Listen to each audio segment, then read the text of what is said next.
আজ রাত 12টার পর থেকেই এই 8টি কারণে আপনার ব্যাংক অ্যাকাউন্ট থেকে টাকা কেটে নেওয়া হতে পারে। তো বন্ধুরা, ঠিক কী কী কারণে আপনার ব্যাংক থেকে টাকা কেটে নেওয়া হতে পারে এই ভিডিওটিতে আপনাদেরকে একদম ডিটেলসেই জানিয়ে দেব। তো যদি আপনাদের ব্যাংকের অ্যাকাউন্ট থাকে, সেটা যে কোনো ব্যাংকের অ্যাকাউন্ট থাকুক না কেন, অবশ্যই ভিডিওটিতে আপনারা প্রত্যেকেই প্রথম থেকেই শেষ পর্যন্ত সঙ্গে থাকবেন। বর্তমানে ভারতে প্রায় প্রত্যেকের ব্যাংক অ্যাকাউন্ট রয়েছে, তবে ভারতবর্ষের সমস্ত ব্যাংকগুলো তাদের গ্রাহকদের উন্নত থেকে উন্নত মানের পরিষেবা প্রদান করে থাকে। তবে অনেক ক্ষেত্রেই ব্যাংকগুলো সেই পরিষেবা দেওয়ার জন্য গ্রাহকদের কাছ থেকে একটি নির্দিষ্ট চার্জ কেটে নেয়, যার ফলে গ্রাহকরা বুঝতেই পারে না যে কি কি কারণে তাদের ব্যাংক অ্যাকাউন্ট থেকে টাকা কেটে নেওয়া হচ্ছে। তো আজকের এই ভিডিওটিতে আপনাদেরকে সেই সমস্ত কারণ নিয়ে আলোচনা করব যে ঠিক কী কী কারণে আপনাদের ব্যাংক অ্যাকাউন্ট থেকে টাকা কেটে নিতে পারে। তো সমস্ত কিছু জানাবো, তো একটু ধৈর্য সহকারে আপনারা দেখবেন। তো আপনারা এই মুহূর্তে দেখতে পাচ্ছেন 1 নম্বরে বলেছে যে বেশিরভাগ সেভিংস অ্যাকাউন্টে একটি নির্দিষ্ট ন্যূনতম ব্যালেন্স রাখার প্রয়োজন হয়। যদি এই ব্যালেন্স না থাকে তবে ব্যাংকগুলো সাধারণত জরিমানা আরোপ করে। ব্যাংক এবং অ্যাকাউন্টের শ্রেণী বিভাগের ওপর নির্ভর করে এই জরিমানা 300 থেকে 1000 টাকা পর্যন্ত হতে পারে। তো বুঝতেই পারলেন, যদি আপনাদের সেভিংস অ্যাকাউন্ট থাকে তাহলে ন্যূনতম ব্যালেন্স আপনাদের অ্যাকাউন্টে রাখতে হবে, না হলে কিন্তু জরিমানার জন্য কিছু টাকা যখন আপনারা অ্যাকাউন্টে টাকা রাখবেন তখন কিন্তু কেটে নেওয়া হবে। দ্বিতীয়ত বলেছে অনেক সময় ব্যাংকের নিজস্ব এটিএম ছাড়া অন্য কোনো এটিএম থেকে টাকা তোলার ক্ষেত্রে চার্জ কেটে নেওয়া হতে পারে। এই চার্জ 20 থেকে 50 টাকা পর্যন্ত হতে পারে। এই অতিরিক্ত চার্জ এড়াতে চেষ্টা করুন যে ব্যাংকের কার্ড রয়েছে সেই ব্যাংকের এটিএম থেকেই টাকা তোলার।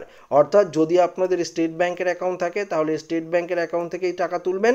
যদি আপনাদের পাঞ্জাব ন্যাশনাল ব্যাংকের অ্যাকাউন্ট থাকে তাহলে চেষ্টা করবেন সেই ব্যাংকের এটিএম থেকেই টাকা তোলার। 3 নম্বর বলেছে চেক বাউন্স হলে ব্যাংক থেকে জরিমানা আরোপ করা হয়, যা 250 থেকে 500 টাকা পর্যন্ত হতে পারে। এছাড়াও চেক বই ইস্যু করার জন্য ফি নেওয়া হয়। সাধারণত 25 পাতার চেক বইয়ের জন্য প্রায় 100 টাকা কিন্তু ফি নেওয়া হয়। অর্থাৎ যদি আপনারা চেক বইয়ের জন্য অর্ডার করেন সেক্ষেত্রে কিন্তু ব্যাংক থেকে নির্দিষ্ট একটা পরিমাণে টাকা আপনাদের কেটে নেওয়া হতে পারে। পাশাপাশি 4 নম্বর বলেছে ঋণ নিতে গেলে ব্যাংক ঋণ প্রক্রিয়ার জন্য 0.5% থেকে 2% পর্যন্ত চার্জ কেটে নিতে পারে। এটি ঋণের পরিমাণ ও ব্যাংকের নীতির ওপর নির্ভর করবে। 5 নম্বর দেখুন, এখানে 5 নম্বরে আরও একটি গুরুত্বপূর্ণ রয়েছে। 5 নম্বরটি, কিছু অ্যাকাউন্ট রয়েছে বিশেষ করে চলতি অ্যাকাউন্ট নির্দিষ্ট শর্ত পূরণ না হলে মাসিক রক্ষণাবেক্ষণের ফি আরোপ করতে পারে। এই ফি 500 টাকা থেকে 1500 টাকা পর্যন্ত হতে পারে। পরবর্তী দেখুন 6 নম্বরে এখানে কি বলেছে। 6 নম্বর আপডেটে বলেছে যেসব অ্যাকাউন্টে ঋণাত্মক ব্যালেন্স থাকে সেই অ্যাকাউন্টগুলোতে সাধারণত ব্যাংক উচ্চ ফি আরোপ করে।